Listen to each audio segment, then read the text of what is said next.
তোমরা এখানে দেখতে পাচ্ছ যে তিনটা সিলিন্ডার আছে। সো তিনটা সিলিন্ডারের এরা একটা থেকে আরেকটা ক্রমান্বয়ে বৃদ্ধি পাইছে। তো এদের আয়তন যখন বৃদ্ধি পাইছে তোমরা একটা জিনিস খেয়াল করবা, সেটা হচ্ছে নিচে উপরে যে ছবি দেওয়া আছে এখানে সিলিন্ডারের মানগুলো ক্রমানুসারে ব্যাসার্ধ উচ্চতা দ্বিগুণ করা হয়েছে, ফলে আয়তনের কীরূপ পরিবর্তন হয়েছে সেটা আলোচনা করতে হবে।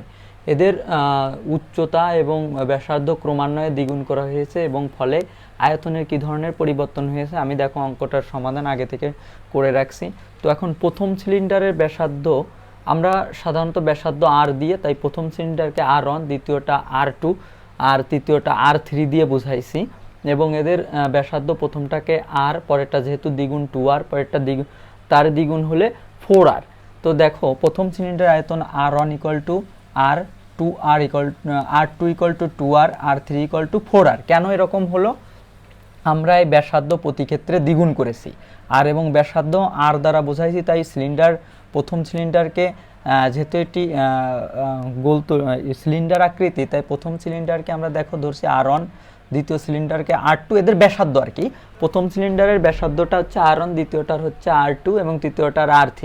একইভাবে এদের ব্যাসার্ধ যখন দ্বিগুণ করা হয়েছে, এটা তো শুধুমাত্র আমি এদের ব্যাসার্ধটা ধরে নিছি যে প্রথম সিলিন্ডারটা R1, দ্বিতীয় সিলিন্ডারটা R2, তৃতীয় সিলিন্ডারটা R3 ব্যাসার্ধ। তো এখানে হচ্ছে এদের দ্বিগুণ করা হয়েছে যে ব্যাসার্ধের ক্রমান্বয়ে। তো প্রথমটা R হলে দ্বিতীয়টা দ্বিগুণ করা হলে 2R হয় এবং তৃতীয়টা স্বাভাবিকভাবেই হচ্ছে 4R হয়। তো তাই হয়েছে। একইভাবে দেখো প্রথম সিলিন্ডারের উচ্চতা আমরা আবারও সেই উচ্চতাকে H1, H2 এবং H3 দিয়ে ধরে নেব। এখানে দেখো যে H1, H2, H3 দিয়ে আমরা ধরে নিব।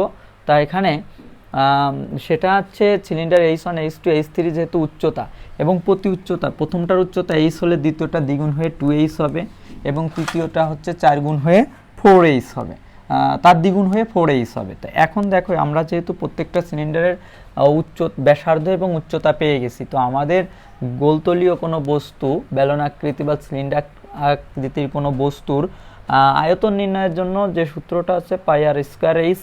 তো দেখো আজ এখানে সেই তথ্য মোতাবেক আমরা লিখতে পারি একইভাবে প্রথম সিলিন্ডার আয়তন।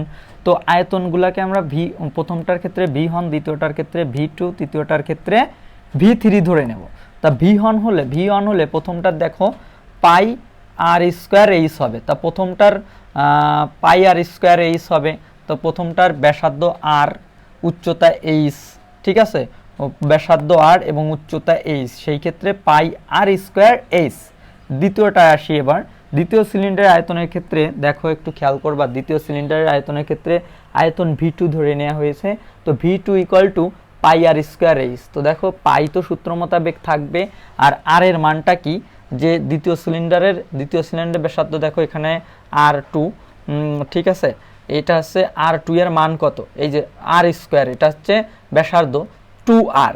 তা আমরা জানি R², তো এখানে হচ্ছে 2R আছে এখানকার ব্যাসার্ধ, সেই ব্যাসার্ধের স্কোয়ার করলাম যে πr²h। তাহলে আর এর মান কি 2R, তাহলে 2R²। আর হচ্ছে এখানে দেখো যে এর উচ্চতা আছে 2H, ঠিক আছে, H2। তো এখানে দেখবা যে আসলে এই জায়গাতে হবে হচ্ছে 2H আর এখানে হচ্ছে 4H, এখানে 2H হবে আর 4H হবে, যার কারণে দেখো যে 2πr²h। তো এই এইটুকুকে তোমার ফার্স্ট ব্র্যাকেটের ভিতরে আছে, একে একটু স্কোয়ার করে নেই আমরা। 2কে স্কোয়ার করলে হয় 4, আর কে স্কোয়ার করলে তো R² হবে, আর 2H আছে যেহেতু। এখন দেখো এই যে ফর্মেট আমরা পেলাম, এটার একটা ফলাফল আমাদের দেখাইতে হবে, যেটা দেখো এখানে 1 আছে, 4 আছে, 2 আছে। তো 2 আর 4 গুণ করলে 4 × 2 = 8 হয়। আর পাইটাকে আমি লিখে দিব এবার ডান পাশে নিয়ে, আর R²h যা আছে তাই। একইভাবে আসো তৃতীয় সিলিন্ডারের ক্ষেত্রে যদি তুমি খেয়াল করো যে এই V3টার ক্ষেত্রে ওই πr²h হবে। তো R²টা দেখো এখানে 4R আছে, তো 4R² আর হচ্ছে 4H আছে হচ্ছে উচ্চতা। সো এই জায়গাতে খেয়াল করবা যে এটাও ফার্স্ট ব্র্যাকেটের ভিতর আছে, তো এই কাজটুকু আমাদের আগে করতে হবে। তো এইখানে 4 এবং R উভয়ের উপর স্কোয়ার, যেহেতু হোল স্কোয়ার আছে। তাহলে এই 4কে স্কোয়ার করলে কত হয় 16, তো দেখো আর কে স্কোয়ার করলে তো আর, তারপর 16 ইন্টু 4 আছে, যেটা যে 4h উচ্চতাটা ছিল, তো দেখো এইটা আর এটা গুণ করো 16 ইন্টু 4, তাহলে 64 আর স্কোয়ার তো থাকবেই, আর হচ্ছে h। তো এখানে একটা জিনিস একটু মিসিং হয়েছে, দেখো এখানে পাই হবে এখানে, যাই হোক আর কি, এখানে তোমাকে পাই লিখতে হবে, পাই আর স্কোয়ার এইচ হবে এখানে আর কি, 64 পাই আর স্কোয়ার এইচ লিখে দিবা, ঠিক আছে। 64 যেহেতু এটা গুণ করলে পাই তো থাকবেই, পাই আর স্কোয়ার এইচ হবে। এখন আমাকে বলছে এটার আনুপাতিক আলোচনা করতে, তো এখন সিলিন্ডারের আয়তন হচ্ছে V1 V2 V3 পাই আর স্কোয়ার এইচ, প্রথমটা, দ্বিতীয়টা হচ্ছে 8 পাই আর স্কোয়ার এইচ, এবং তৃতীয়টা হচ্ছে 64 পাই আর স্কোয়ার এইচ। তো এখানে যদি তুমি দেখো যে প্রথমটা এখানে আসলে সহগ হিসেবে 1 আর 1 8 আর 64, আর বাকি সবগুলো পাই আর স্কোয়ার এইচ পাই আর স্কোয়ার এইচ পাই আর স্কোয়ার এইচ, তুমি যদি পাই আর স্কোয়ার এইচ পাই আর স্কোয়ার এইচ পাই আর স্কোয়ার এইচ বাদ দিয়ে দাও, তাহলে 1:8:64 থাকে। তো দেখো যে প্রথমটার 8 গুণ হয়েছে দ্বিতীয়টা, ঠিক আছে, আর দ্বিতীয়টার 8 গুণ হয়েছে পুনরায় আবার তৃতীয়টা, ঠিক আছে। তাহলে এই যে প্রথমটার 8 গুণ হয়েছে দ্বিতীয়টা, আর দ্বিতীয়টার 8 গুণ হয়েছে তৃতীয়টা। এখন দেখো তাহলে প্রথমটার কত গুণ হলো তৃতীয়টা, প্রথমটার 64 গুণ হলো তৃতীয়টা। তুমি যদি এই ব্যাখ্যাটুকু শুধু একটু নিচে লিখে দাও, আমার মনে হয় এটার ফুলফিল সমাধান হয়ে যায়। আশা করি তোমরা বুঝতে পারছো, এবং বাকি সমাধানগুলো পরবর্তী ভিডিওতে দেওয়ার চেষ্টা করব।